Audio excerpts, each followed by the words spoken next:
Week 2 of OTAs have cranked up once again. Steve Geller, the Cajun Cannon, Bobby Hebert, Mike Detillier here for WWL. Guys, pretty decent workout today. We saw a lot of action in the secondary going on. I know, Bobby, you mentioned 2 picks by Millard Bradford to really highlight today's session. Yeah, they had a number of passes defended, and what's ironic, you expect that almost because the Saints are always amongst the best. Last year, we led the NFL in pass defended, so that's been a priority. We're always around the football, and then when you look at it, having, like for instance, our interception leaders last year, Paulson and Debo, Tyrann Mathieu had 4. Well, here you got Millard Bradford, the rookie out of TCU. He ends up having 2 in one practice. So, yeah, something to write home about.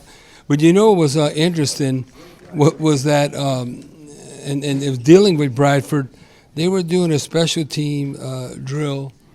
And one of the special teams coach, they were working with the gunners, and he wasn't following instructions.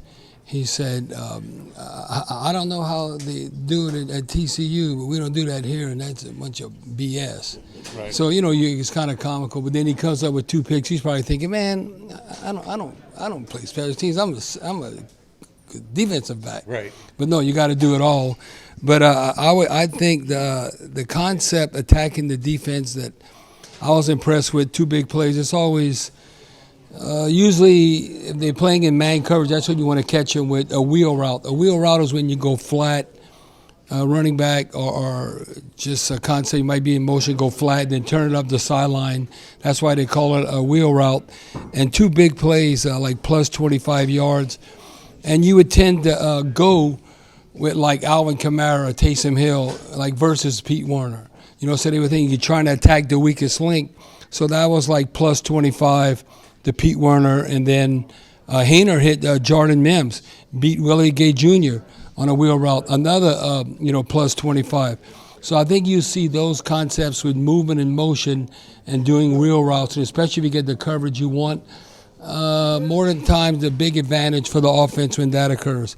I thought like the big play today as far as touchdown, that was Carr to St. Brown over the middle. That would have been a 30-yard touchdown. I don't know. Defense looked kind of a busted coverage, which you very seldom see. But Phelan Hicks, I thought, had opportunity. He dropped a pick. That was against Haener. Right. The first time I thought maybe Haener had a shot at a pick. But I don't know. A lot of times with Rattler, I don't know if he's throwing the ball too hard, but it's like sometimes the receivers are playing volleyball and they batting it up. That's the worst thing you want as a quarterback, because a lot of times that ball's hanging there, you getting it intercepted, and that happened even with Bub Means. When you high with your throws and it's constant, that's your footwork. Yeah, footwork and yes, following through, and then if you're off target, you want to be obviously better lower than higher, because those tip balls, and usually that's always it's bad news. Yeah, right? it's interceptions.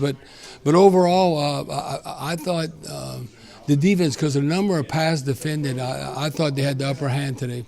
Mike, he mentioned briefly Jordan Mims, a guy that's been standing out early on. No Alvin Kamara still, but Jamal Williams was back in the running back flow. But still, Mims able to stand out again today in another OTA workout. Yeah, this is back-to-back now. We've seen it in the OTA sessions that Mims catching the ball coming out the backfield. You can see he runs hard. He's not super fast, but he's quick. But can catch the football real well coming out the backfield. The other guy, too, is James Robinson, the veteran, who was with Jacksonville, and then he had the knee injuries, went to the Jets. He ran hard today, and he can catch the ball pretty well coming out of the backfield. So those 2 guys certainly stood out on offense, too, the way they utilized in Taysom Hill in so many different kind of sets and everything. And so you saw that little counter to him and just a flash out to the corner.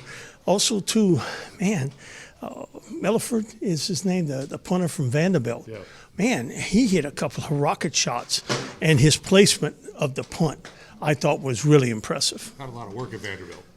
Well, yeah. And the offense ain't giving you a lot of help at Vanderbilt. And he's Australian, Right. I think, but he gets the ball up in the air, and he gets a lot of good height on it, but he does know how to position it really well, and so I was impressed with that. Mike and Steve, you know how I'd always say less of Drew is more. Even though Drew Brees is a Hall of Famer, you don't want him throwing 45, 50 times a game.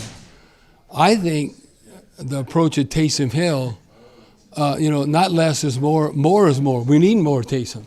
Yeah, exactly, because his age and all that. No, we using him, and we ain't saying for nothing. So I think that when you're going to look at how the approach they're going to take, Get that man the game plan, that he'll be interesting because I think it was last year it was either receptions or receiving yards is the most he's ever had in his career. Well, I think he's going to build upon that. It was 30-something. I can't think about it right offhand.